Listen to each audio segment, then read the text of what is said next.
हम देखते हैं ये जो महिला है जो खड़े होकर नारा लगा रही है वो इतना इस्लामोफोबिक बात करती है, वो इतना बात करती है। उसका एक वीडियो हमने देखा जहाँ पे वो कह रही है वर्ण प्रथा जारी रहनी चाहिए। तो ये बिल्कुल ऑपरेट किया जा रहा है ऊपर से और ये साजिश ही है। उस दिन भी यही हुआ। पहले इनके साथ के 3-4 गुंडे जो आए, जो खुद को कभी पत्रकार बताते हैं, कभी स्टूडेंट बताते हैं, इन्होंने हमारी सभा को डिस्टर्ब करने की कोशिश की।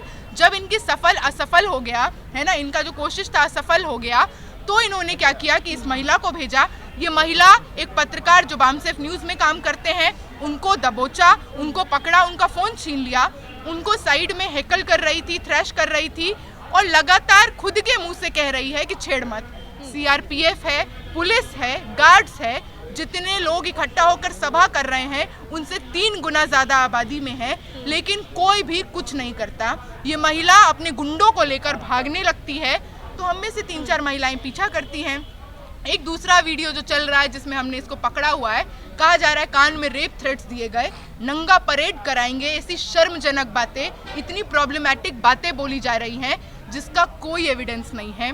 इस बात का भी एविडेंस है कि इसने वायलेंस किया, गिराया। इस बात का भी एविडेंस है कि किस तरह से इसके सपोर्ट में, जब मैं एफआईआर कराने गई मॉरिस नगर थाने, इसके सपोर्ट में आई उन्मादी भीड़ ने, इसके बुलाए हुए गुंडों ने, जो हमारे यूनिवर्सिटी के भी कुछ स्टूडेंट्स हैं और एक बहुत बड़ी आबादी आउटसाइडर्स की थी, वो लोग आकर लिटरली देश में, राजधानी में, वहाँ के पुलिस स्टेशन के अंदर मुझे और मेरे साथियों को रेप थ्रेट्स देते हैं, बताते हैं, विवरण करते हैं किस कदर मेरा रेप करेंगे। कुछ भी नहीं होता है। हम लोग प्रोटेस्ट करते हैं, डिटेंशन वैन आ जाती है तुरंत, हम लोग प्रोटेस्ट करते हैं। मतलब इस देश में तो सामाजिक न्याय हो, फीस वृद्धि के खिलाफ आंदोलन हो, वाटर कैनन चल जाते हैं, बेरोजगारी के खिलाफ, पेपर लीक के खिलाफ की लड़ाई में वाटर कैनन चल जाते हैं, लाठीचार्ज हो जाता है। वो भीड़ वहाँ पे 2 घंटे तक रहती है, आप मानेंगे नहीं। हम लोगों को लग रहा था कि हम लोग बचेंगे नहीं, हम लोगों को लग रहा था ये भीड़ हमको खदेड़ के निकालेगी, क्योंकि एक टाइम बाद पुलिस से ये नेगोशिएशन चल रहा है कि 3 लोग हैं ना, छोड़ दो, बाकी दोनों को छोड़ देंगे, अंजलि को दे दो, बाकी दोनों को छोड़ देंगे, अंजलि को दे दो। अंजलि को देने का मतलब क्या है? एक पूरी भीड़ है जो ऐसे लोगों की है जो एकदम आपको नोचना चाहते हैं, जो एकदम ऐसी गालियाँ दे रहे हैं, रेप थ्रेट दे रहे हैं। तो आप तो पुलिस से यही बिडिंग कर रहे हैं ना कि रेप करने दो इसका, यहाँ पे इसको मारने दो। वहाँ पे 50 से 100 हो जाते हैं, 200 होते हैं, 300 होते हैं, पुलिस कुछ नहीं करती। 6 घंटे तक ये तमाशा चलता है, 6 घंटे तक। आप सोचिए हम लोग कितने डरे हुए होंगे। काला चश्मा लगाएगा और पहुंच जाता है जगह जगह, जंतर मंतर से लेकर हर जगह। ये 3 से 4 लोग हैं जो आपको दिखेंगे कि एक बड़ी आबादी जहाँ पे भी प्रोटेस्ट कर रही है, 1000 लोग हैं, 400 लोग हैं। अब आप जाके कुछ ऐसा बोलेंगे तो हो ही सकता है आपके उकसाने पर कोई ना कोई रिएक्शन दे, है ना। तो ये लोग हर जगह जाकर इस तरह की बातें बोलते हैं, ब्राह्मणों ने क्या किया, इसने क्या किया। इस महिला का तो खुद का वीडियो वायरल है जहाँ पे कह रही हैं दलित वंचित समाज से आ रहे व्यक्ति को कि 5000 साल से पूर्वजों को पानी नहीं मिला, तुमको मिल गया पानी। ये तो अपने आप ही टिप्पणी जैसी है, इसके बेसिस पे कार्रवाई होनी चाहिए। जाति सूचक बात है। लगातार हम देखते हैं ये जो महिला है जो खड़े होकर नारा लगा रही है वो इतना इस्लामोफोबिक बात करती है, वो इतना बात करती है। उसका एक वीडियो हमने देखा जहाँ पे वो कह रही है वर्ण प्रथा जारी रहनी चाहिए। तो ये बिल्कुल ऑपरेट किया जा रहा है ऊपर से और ये साजिश ही है। उस दिन भी यही हुआ। पहले इनके साथ के 3-4 गुंडे जो आए, जो खुद को कभी पत्रकार बताते हैं, कभी स्टूडेंट बताते हैं, इन्होंने हमारी सभा को डिस्टर्ब करने की कोशिश की। जब इनकी असफल हो गया है ना, इनका जो कोशिश था असफल हो गया, तो इन्होंने क्या किया कि इस महिला को भेजा। ये महिला एक पत्रकार जो बामसेफ न्यूज़ में काम करते हैं, उनको दबोचा, उनको पकड़ा, उनका फ़ोन छीन लिया, उनको साइड में हेकल कर रही थी, थ्रैश कर रही थी और लगातार खुद के मुंह से कह रही है कि छेड़ मत। इसके साथ जो गुंडे हैं उस सभा में आए तमाम लोगों को उंगली दिखा दिखाकर जाति सूचक शब्द बोल रहे हैं। मैं वहां पहुंचती हूं और मैं बस उनसे नवीन का फ़ोन लेने की कोशिश करती हूं। फ़ोन लेते लेते वो मुझे मुंह से पकड़ती हैं, गिरा देती हैं। ये सारी चीज़ें आप जानते हैं। मैं कुछ सेकंड्स तक अनकॉन्शियस हूँ, उठती हूँ और देखती हूँ कि इतना चकाचौंध है हमारे कैंपस में। जब कोई पब्लिक मीटिंग होता है, जब कोई राजनीतिक सवाल पर पीसफुल डेमोक्रेटिक तरीके से गैदरिंग होती है, हमारे कैंपस को छावनी बना दिया जाता है। और वो छावनी उस दिन भी बनाया गया।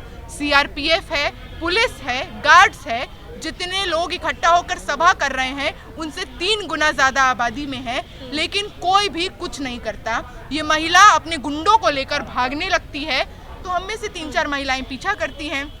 एक दूसरा वीडियो जो चल रहा है जिसमें हमने इसको पकड़ा हुआ है, कहा जा रहा है कान में रेप थ्रेट्स दिए गए, नंगा परेड कराएंगे, ऐसी शर्मजनक बातें, इतनी प्रॉब्लमैटिक बातें बोली जा रही हैं जिसका कोई एविडेंस नहीं है।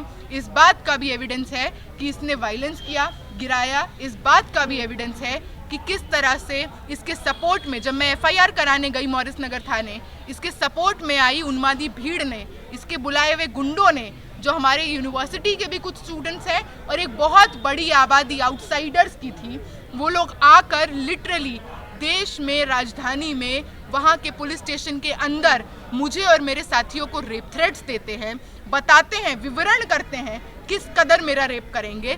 वहाँ पे दोनों तरफ कांच के शीशे हैं, उस कमरे में जहाँ पे हम भाग के जाते हैं, उस शीशे पे ये लोग बैंगिंग, थंपिंग करते हैं, ल्यूइड जेस्चर्स बनाते हैं बाहर से। लगातार मेरी माँ, मेरी बहन को मतलब रेप करेंगे से लेकर माँ बहन की गालियाँ दी जा रही है।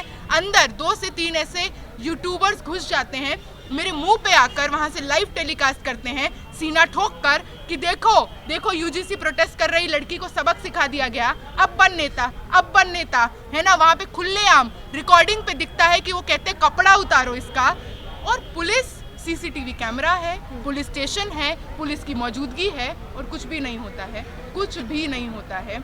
हम लोग प्रोटेस्ट करते हैं, डिटेंशन वैन आ जाती है तुरंत, हम लोग प्रोटेस्ट करते हैं। मतलब इस देश में तो सामाजिक न्याय हो, फीस वृद्धि के खिलाफ आंदोलन हो, वाटर कैनन चल जाते हैं, बेरोजगारी के खिलाफ, पेपर लीक के खिलाफ की लड़ाई में वाटर कैनन चल जाते हैं, लाठीचार्ज हो जाता है। वो भीड़ वहाँ पे 2 घंटे तक रहती है, आप मानेंगे नहीं। हम लोगों को लग रहा था कि हम लोग बचेंगे नहीं, हम लोगों को लग रहा था ये भीड़ हमको खदेड़ के निकालेगी, क्योंकि एक टाइम बाद पुलिस से ये नेगोशिएशन चल रहा है कि 3 लोग हैं ना, छोड़ दो, बाकी दोनों को छोड़ देंगे, अंजलि को दे दो, बाकी दोनों को छोड़ देंगे, अंजलि को दे दो। अंजलि को देने का मतलब क्या है? एक पूरी भीड़ है जो ऐसे लोगों की है जो एकदम आपको नोचना चाहते हैं, जो एकदम ऐसी गालियाँ दे रहे हैं, रेप थ्रेट दे रहे हैं। तो आप तो पुलिस से यही बिडिंग कर रहे हैं ना कि रेप करने दो इसका, यहाँ पे इसको मारने दो। वहाँ पे 50 से 100 हो जाते हैं, 200 होते हैं, 300 होते हैं, पुलिस कुछ नहीं करती। 6 घंटे तक ये तमाशा चलता है, 6 घंटे तक। आप सोचिए हम लोग कितने डरे हुए होंगे। उसके बाद बाहर खड़े होकर ये लोग नारा लगाते हैं, देश के गद्दारों को गोली मारो सालों को। वहाँ पे लॉ एंड ऑर्डर खराब नहीं होता, वहाँ पे इस देश के संविधान की धज्जियां नहीं उड़ती, वहाँ पे इस देश में जो पुलिस तुरंत लाठी डंडा लेकर भांजने पहुंच जाती है छात्रों पर, तब उनको लाठी डंडा याद नहीं आता, तब उनको याद नहीं आता है कि इनको कहाँ से कैसे भगाए। लगातार भीड़ बढ़ती जाती है, उग्र होती जाती है, कुछ नहीं होता मैडम, कुछ भी नहीं होता। और आज भी जो हम देखते हैं कि नैरेटिव पहले 24 घंटे में जो एक तरफा जहर की तरह फैलता है, मुझे पूरे समाज में, पूरे देश में विलन की तरह पोर्ट्रे कर दिया जाता है कि मैंने तो जैसे कितना बड़ा अन्याय कर दिया UGC के समर्थन में प्रोटेस्ट में जाकर। ये उसी की बौखलाहट है, क्योंकि कौन सा प्रूफ है आपके पास कि मैंने कोई हिंसा की हो, मैंने कोई थ्रेट दिया हो? हमारे तो लगातार प्रूफ है, हमारे पास वीडियो है, फोटोज हैं। जिस तरह से नेशनल मीडिया ने इस पूरे मुद्दे को कवर किया है और एक तरफा एक ही सूची में रुचि तिवारी की जो इंटरव्यूज वायरल किए गए हैं, मीडिया के रवैये पर आप क्या कहना चाहेंगे? क्योंकि दिग्गज पत्रकार चित्रा त्रिपाठी, नाम लेने में कोई गुरेज नहीं है, वो कूद जाती है समर्थन में। वो ये कहती है कि अगर इसकी जगह कोई और जाति या धर्म होता तो फिर छातियां पीटी जाती। बहुत शर्म की बात है। और मेन स्ट्रीम मीडिया ने तो ये पूरी बौखलाहट पैदा करने में सबसे बढ़िया रोल निभाया है ना। UGC के समर्थन में प्रोटेस्ट जब से शुरू होते हैं, ये लोग तो ताक में लगे रहते हैं कि किस तरह से इसको एंटी इंडिया, टेररिस्ट, किस तरह से लेफ्टिस्ट, किस तरह से एक पर्टिकुलर आइडियोलॉजी से जोड़ दिया जाए, ताकि देश की जनता जो सही में न्याय और अधिकार के पक्ष में है वो बरगला जाए, उसको इस लड़ाई से विश्वास उठ जाए। और यही हुआ, इनको बहुत सुनहरा मौका मिल गया। और क्या ब्राह्मण लड़की, क्या ब्राह्मण पे अत्याचार! अरे भाई, मैंने FIR में लिखा है कि वो महिला जिसने ऑरेंज स्वेटशर्ट पहना है, नाम तक नहीं पता, कहाँ से आई है हमें क्या पता, हमारा कैंपस है। अगर इत्तेफाक नहीं रखती हो सवाल से तो क्यों आ जाती हो UGC के सवाल पर कवर करने? क्यों आती हो कंटेंट बनाते? अग्री नहीं करती हो ना तो बैठो घर पे। तो लगातार इस तरह का जो नैरेटिव पेडल किया जा रहा है, ये एक तरफा झूठ है। और ये झूठ इसलिए परोसा जा रहा है क्योंकि ये बौखलाहट इसकी है, 19 मार्च को वर्डिक्ट आने वाला है। क्या देश के वंचित, देश के शोषित SC ST OBC अपना हक ले लेंगे, उनको हक देना पड़ जाएगा क्या दबाव में? तो इसीलिए भ्रमित करते रहिए, प्रोपेगेंडा फैलाते रहिए। लेकिन उन्होंने तो अभी ये भी बोला है कि डीयू पे हमने सिखा दिया राष्ट्रवाद, अब जेएनयू में घुस के राष्ट्रवाद। बिल्कुल खुलेआम ऐलान कर रहे हैं, वो तो इस बात को खुद स्वीकार कर ले रहे हैं कि डीयू में हमने आज़ादी दे दी, अब जेएनयू की बारी है ना? तो इसके बाद भी इन पे कार्रवाई नहीं हो रही। इन सब लोगों की शक्ल सामने है सर, इन सब लोगों की, और हम लोग करेंगे। हम लोग 15 से 20 लोग जिनको हमने आइडेंटिफाई किया है, मैं अपने एफआईआर में उनको मेंशन करूंगी और उम्मीद करते हैं ये देश का संविधान हम लोगों को न्याय देगा। इसके बाद अब आप लोग प्रोटेस्ट भी करेंगे डीयू में, क्योंकि प्रोटेस्ट को लेकर के जिस तरीके से कोई नोटिस वगैरह लगा है कि अब प्रोटेस्ट नहीं कर सकते, हाँ। वहीं पर ये लोग प्रोटेस्ट कर रहे हैं लगातार, जो रुचि तिवारी के समर्थन। बिल्कुल कर रहे हैं, और हम क्यों नहीं करेंगे? हमारा कैंपस है। रुचि तिवारी डीयू में पढ़ती हैं क्या? इनके जो बाहर के बुलाए हुए गुंडे हैं डीयू में पढ़ते हैं क्या? हम लोग पढ़ते हैं, बोनाफाइड स्टूडेंट हैं। हमारे डीयू का कॉन्स्टिट्यूशन भी हमको ये अधिकार देता है, देश का संविधान भी हमको ये अधिकार देता है कि हम अपने पॉलिटिकल ओपिनियन को एक्सप्रेस कर सकते हैं कैंपस में। तो ये जो 144, 163 लगा दिया गया है, ये तो इस बात की गवाही देता है ना कि आप लोग चाहते नहीं हैं जो हज़ारों की संख्या में प्रो यूजीसी प्रोटेस्ट निकल रहे थे डीयू में ना निकले। इसके लिए भी लड़ेंगे और इसको हटाकर यूजीसी के समर्थन में प्रोटेस्ट और आंदोलन और तेज होगा। रुचि कह रही मैं तिवारी हूँ इसलिए मुझे टारगेट किया जा रहा है, नाम पूछ कर। ऐसा कुछ भी नहीं है। सवाल नेशनल दस्तक की आपसे गुजारिश है कि अगर इसको बचाना चाहते हैं तो नेशनल दस्तक को सब्सक्राइब करने के लिए रेड कलर के सब्सक्राइब बटन को दबाएं, फिर बेल आइकन की घंटी दबाएं। नेशनल दस्तक को बचाने के लिए बहुत जरूरी है कि हर खबर को शेयर करें, लाइक करें, कमेंट जरूर करें।